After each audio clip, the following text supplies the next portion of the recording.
Smackdown was up a little bit. They were in the 0.4s last week, and they once again hit a 0.5 rating. I can't remember the last time Smackdown has been over a 0.5 rating. It's been a long time. And the 0.5, of course, is exactly half of what Fox was expecting them to get when they made that huge deal worth hundreds of millions of dollars a year. They're expecting an average of a 1 rating. Impact has released their ratings for their episode of Impact this week, which was their best number of 2020, a 0.05. Not a 0.5, 0.05, just so everyone gets that straight. So that was their best number of the year. They're very proud of that. WWE.com ranked their top 10 matches of the year so far. And I'm sure some of you will find this funny because I'm just going to say the top 2.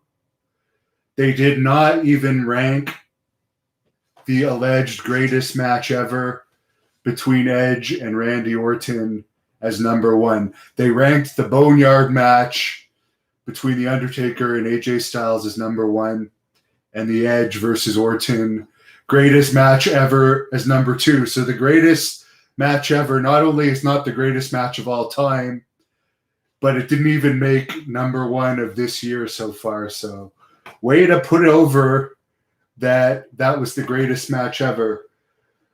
John Falsetta tipped me $2. Says, when are you moving to the U.S.? It's not really that simple for me because I don't have a U.S. work visa.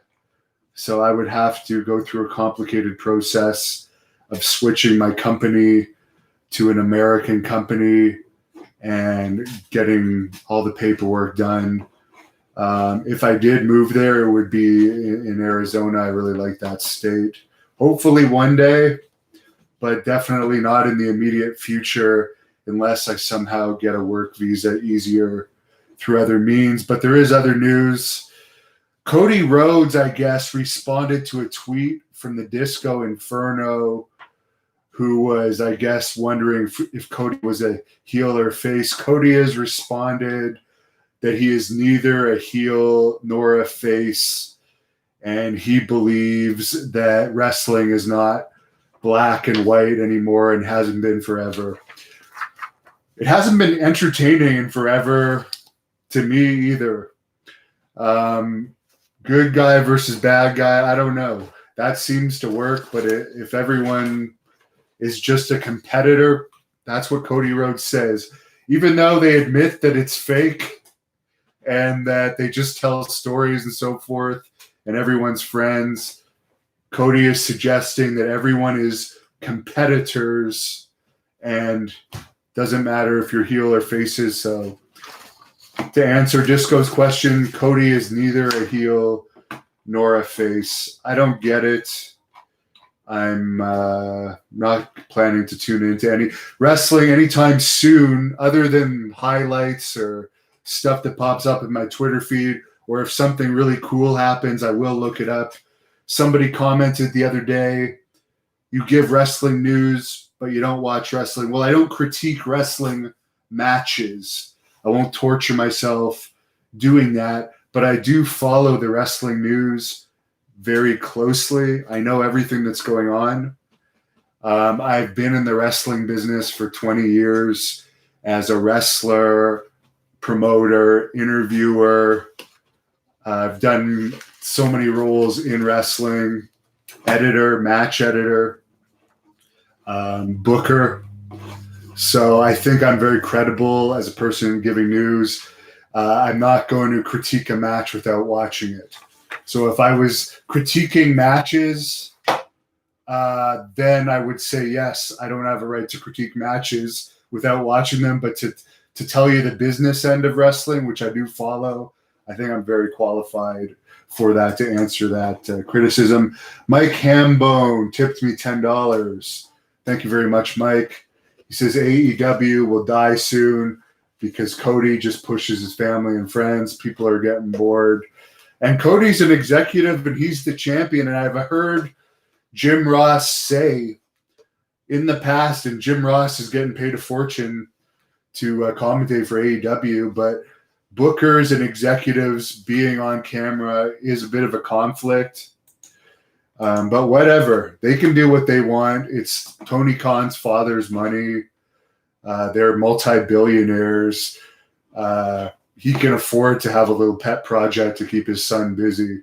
If I was a multi-billionaire and my son had something that they wanted to do, just like Dixie Carter and using Panda Energy's money to fund TNA for those years before she lost way too much money and they eventually threw in the a couple of questions I'll get into. Mike says he can't wait till I interview Virgil. It might happen soon. Maybe within the next couple of months.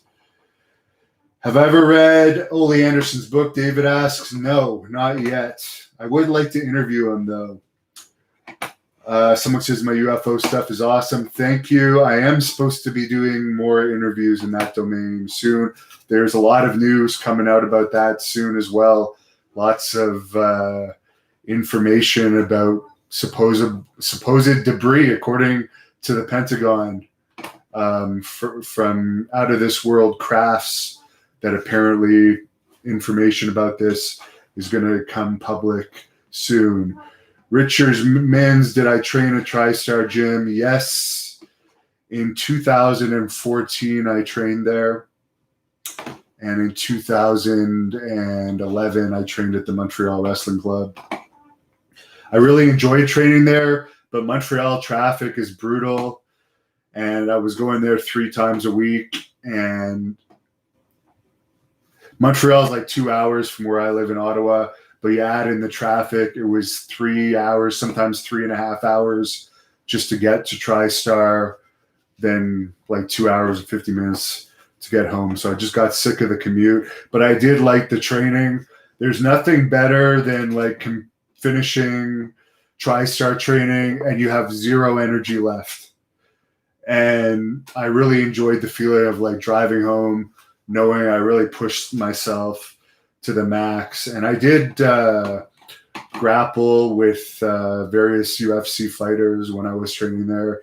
Rory McDonald and what's his name?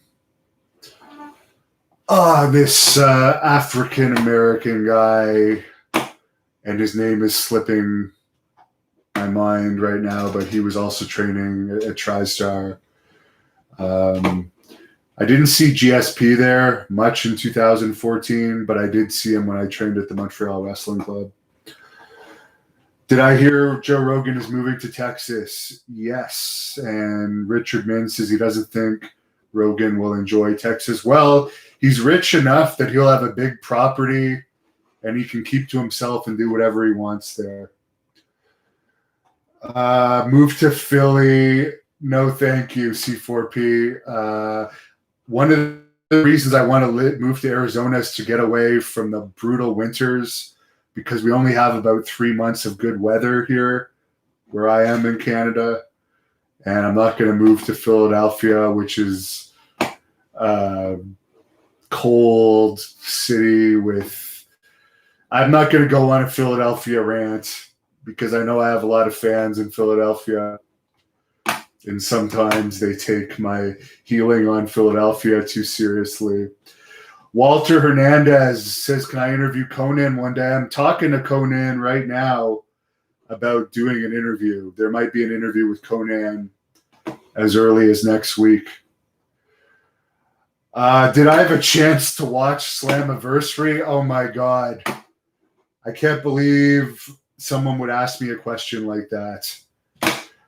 I hate that company with a passion. They have done a horrible disservices to wrestling. I will not watch anything that they put out. John Menz tips me $5. Thank you very much, John Menz. Really appreciate it.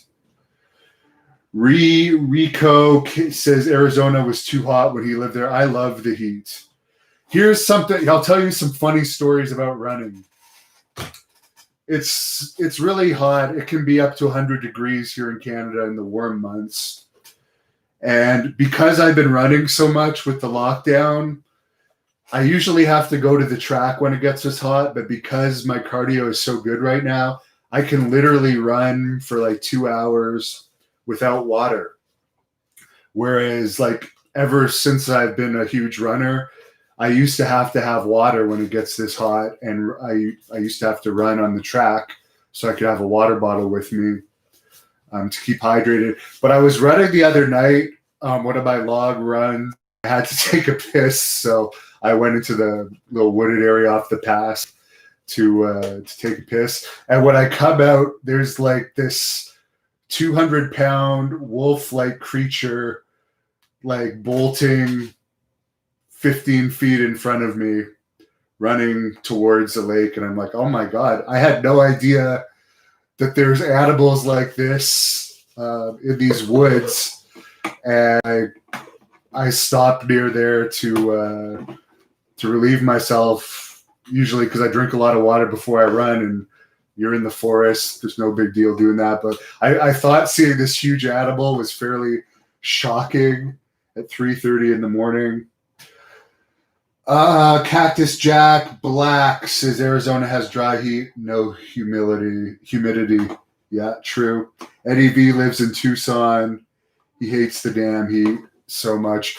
Well, when you have to deal with -30 winters, you won't mind the heat. I've been to Arizona in the summer. I've been to Arizona 7 or 8 times now. I love it. The women there are beautiful overall. I love the weather. There's good gyms there. Superstar Billy Graham, my mentor, is there. It's great.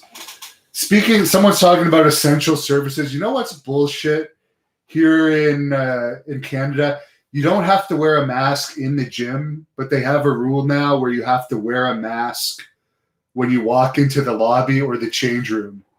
So every time you have to take a piss, you got to put the damn mask on just to take a piss. Then you can go back in the gym, be around the same people without the mask. It makes no sense.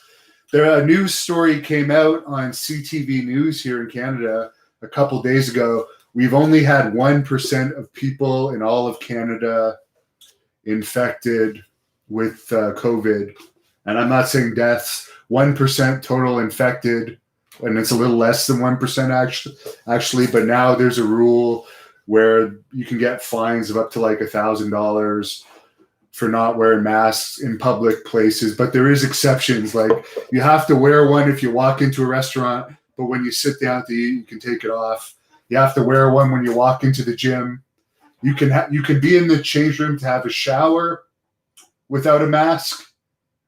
But if you're going in the change room to take a piss, you got to have a mask on. So there's so many conflicting rules. But I'm not going to get into that. I'm going to eat something here because at 10:30, I'm doing a stream watch-along party with Malibu from American Gladiators, Rick Bassman, and John from the two-man power trip of wrestling. Watch-along for Rick Bassman's Be Good special that featured Sting, Butterbean, Lou Ferrigno, lots of stars. We're doing this watch along to promote it on this channel. So I'm going to eat something before I have to do that.